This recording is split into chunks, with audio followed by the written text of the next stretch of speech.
네, 국내에서 코로나19 신규 확진자가 600명대에서 400명대로 다소 줄긴 했지만 확산 우려감은 여전합니다.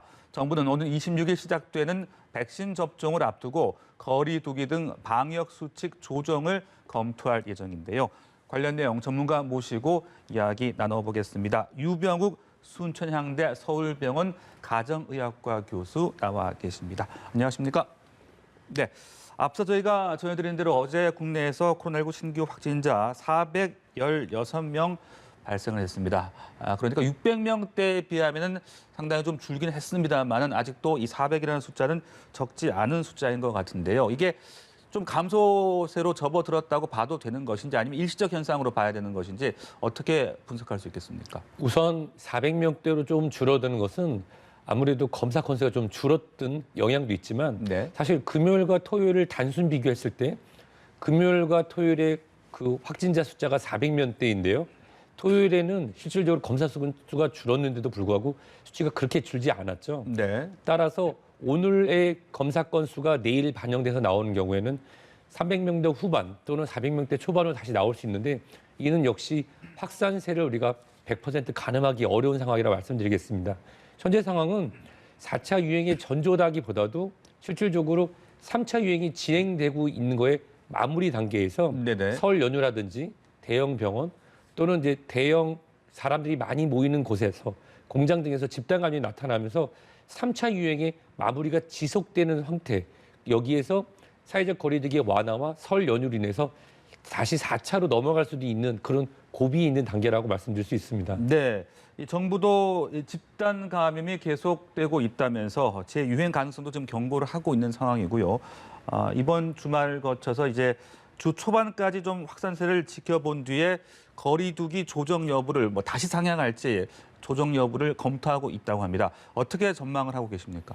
우선 3월 초에는 새로운 사회적 거리두기 단계를 이제 3단계로 좀 단순화하고 대신에 개인의 방역에 대한 더 많은 그런 책임을 묻는 방식으로, 즉 집단적으로 단체로 몇 시까지 무엇을 못한다가 아니라 영업시간 대해서는 우리가 자유롭게 풀어주지만 그 안에서의 방역 지칙을 지키지 않았을 때에 대해서 개인적 책임을 물을 수 있는 그런 개인 방역으로 넘어가는 것으로 넘어가는데요. 네. 현재 5개 단계의 이런 방역 수칙에서 바로 즉각적으로 반응할지에 대해서는 좀 더 생각이 필요할 것 같고, 다만 이제 3월 초에 단계가 3단계로 진행되는 시점에서 0단계 생활 방역과 1단계, 2단계, 3단계로 나눠질 때 과연 현재의 서울 수도권 2단계가 나머지 이 3단계로 진행됐을 때 몇 단계로 조정될지는 신학기에 따라서 약간 차이가 있을 수 있을 것 같습니다. 네네. 자, 이런 가운데 또 전남에서가 또 확산세가 심상치가 않더라고요. 이 여수에서 영아를 포함해서 또 6명이 확진 판정을 받았는데 이 교회와 또 방문 판매 등 지금 경로도 다양한 것 같습니다. 설 연휴에 영향이 좀 있었다라고 봐야 되는 겁니까?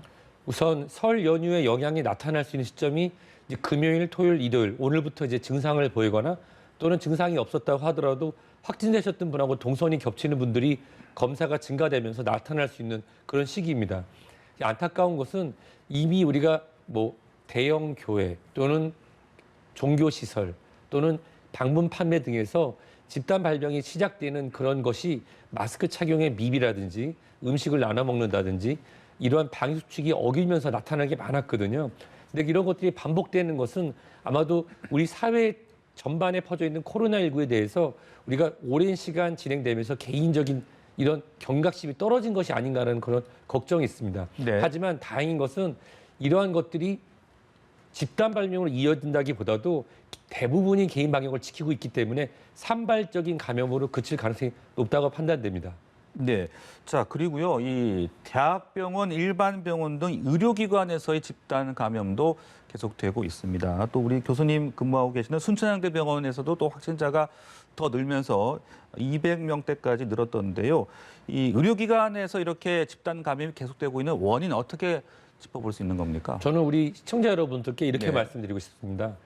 병원, 대형 병원, 그렇지만 대형 쇼핑몰, 또 사람이 많이 모인 공간은 모두 코로나19에 노출될 수가 있습니다.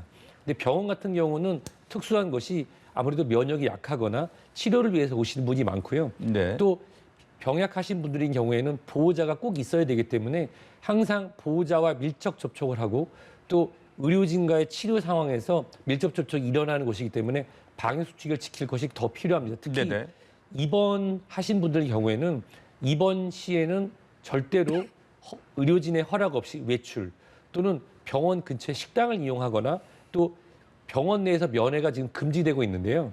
가까운 곳에서 병원 내에서 면회를 진행하는 것은 절대로 금해야 됩니다. 왜냐하면 그런 것들이 병원 내에서 진행되는 방역 수칙을 벗어나는 행위인데 네. 의료진들은 경찰이라든지 공권력을 집행하는 병원이 아니기 때문에 우리가 민간 차원에서의 방역을 최선으로 하고 있습니다. 민간 차원에서의 방역을 최선으로 진행하는데도 불구하고 이런 나는 괜찮겠지 하는 작은 우리가 경각심 내려지는 곳에서 이 사람들이 밀집되는 병원 또는 네. 다른 곳에서도 급속히 퍼질 수 있는 그런 사례로 이해하시면 좋을 것 같습니다. 네. 의료진뿐 아니라 뭐 환자, 보호자, 방문객 모두가 좀 잘 협조를 해야 되겠다 이런 생각이 드는데요. 특히 이제 이 교수님 근무하시는 순천향대병원의 확진자가 늘다 보니까 어떤 조치들이 이루어지고 있는지 지금 잘 어떻게 수습을 하고 있는 상황입니까? 우선 뭐 언론을 통해서 많이 네. 들으셨겠지만 제가 근무하고 있는 서울 소재의 대형 병원은 입원할 당시에 코로나19 검사를 해서 일단은 음성 확정 판정 받은 분들만 안정적으로 입원실 모시고요. 대부분은 최근에는 이제 그 보호자 없이 간호사 선생님들이 모셔주는 병동에 가지만 환자분에 따라서는 보호자분이 필요한 경우 보호자분 한 분에 따라서 검사를 해서 음성인 경우에만 우리가 병원 출입을 하실 수 있도록 합니다.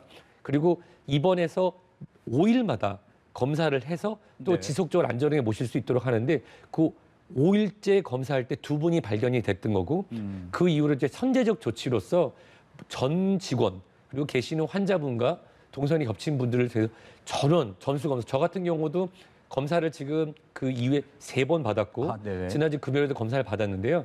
그러면서 방역 당국과 상의를 해서 선제적으로 지난 목요일 그러니까 3일 전이죠. 목요일 오후부터 외래를 닫고 소독을 진행하면서 오늘 전수 소독을 하고 내일부터 이제 정상적으로 모시려고 하고 있습니다. 네네. 근데 그 200여 분의 확진자 중에 실제로 환자분과 의료진 확진자 수는 100명입니다. 그래서 실질적으로 이 나오고 있는 숫자가 현재 하루에 병원에서 200명의 환자가 나오는 것이 아니라 네. 연결고리를 우리가 성실하게 찾아서 퇴원하신 환자분과 가족분들에게도 말씀을 드리고 치료받을 수 있도록 하고 있고요. 병원 의료진 같은 경우는 음성으로 나온 경우에도 철저한 자가격리와 능동 감시로 현재 집에서 대기를 하고 있고 안전하게 음성으로 나온 분들에 한해서만 네. 근무가 이제 오늘부터 준비가 돼서 내일부터 정상적으로 모실 예정입니다. 알겠습니다. 더 이상의 좀 확산을 좀 잘 막아냈으면 하는 그런 바람 가져보겠고요. 자, 이런 가운데 이제 26일입니다. 우리나라에서 코로나19 백신 접종이 시작이 되는데 1차 접종 대상자들에게 접종 의사를 물어봤더니 동의율이 90%를 넘어섰더라고요. 사실 이게 뭐 좀 일부에서는 우려도 있고 걱정도 있고 했는데 일단은 크게 거부감은 없다라고 볼 수 있는 겁니까? 그렇습니다. 사실 이게 어떤 종류의 예방 접종이든 현재 코로나19를 우리가 2021년 2월 말에 시작하는 대한민국에서는 어떠한 예방 접종이든 시작하는 것이 가장 적절하고 최선의 방안입니다. 네. 이거에 전후해서 지난주부터 일부 전문가 집단과 일부 언론 그리고 우리가 카더라고 하는 정확하지 않은 정부에서는 거부자가 굉장히 많을 것이라고 예측을 했는데 실질적으로 저도 그 설문에서 보냈거든요. 네네. 근데 실제 믿을 수 있는 데이터 값에서 90%가 넘었다는 것은 이런 우려뿐만 아니라 가짜 뉴스를 우리가 경계해야 된다는 것입니다. 네. 실질적으로 환자분들을 모시는 이런 요양기관, 요양시설 종사자분들이 예방접종에 대해서 안정적으로 진행한다는 것에 대해서 감사를 드리고요.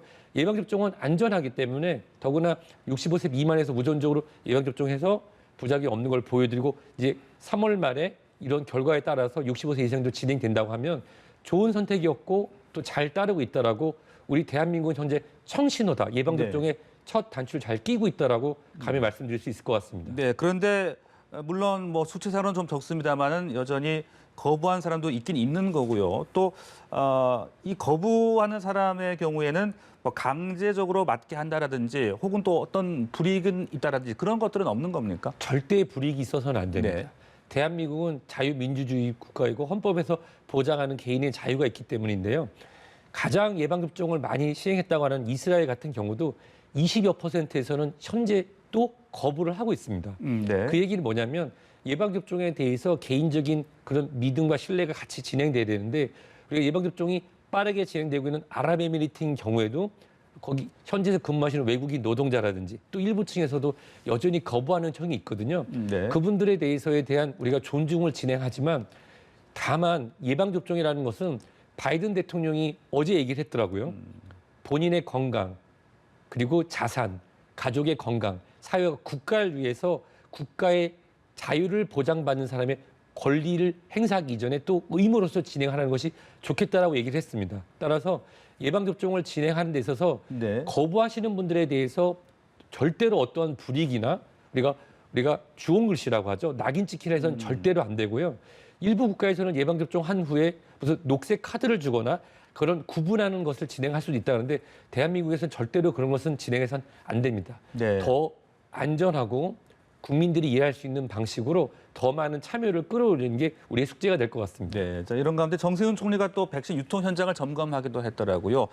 이제 며칠 안 남았는데 우리가 좀 각별하게 유의해야 될 점 어떤 것들을 꼽을 수가 있겠습니까? 우선은 예방접종에 대한 신뢰, 특히 아스트라제네카, 옥스포드 방식으로 예방접종이 먼저 진행될 텐데요.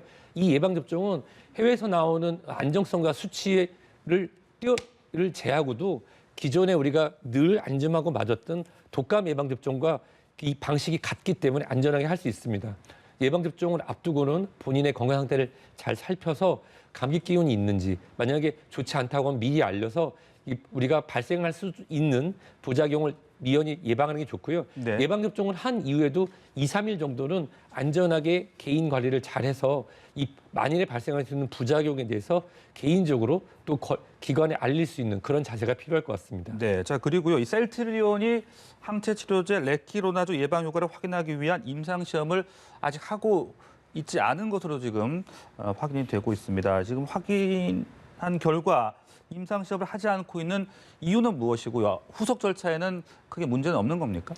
우선 이렇게 말씀드리고 싶습니다. 네. 현재 전 세계에서 항체 치료제를 임상을 통과하고 허가를 받고 제한이지만 진행하는 것은 현재 미국하고 한국밖에 없습니다.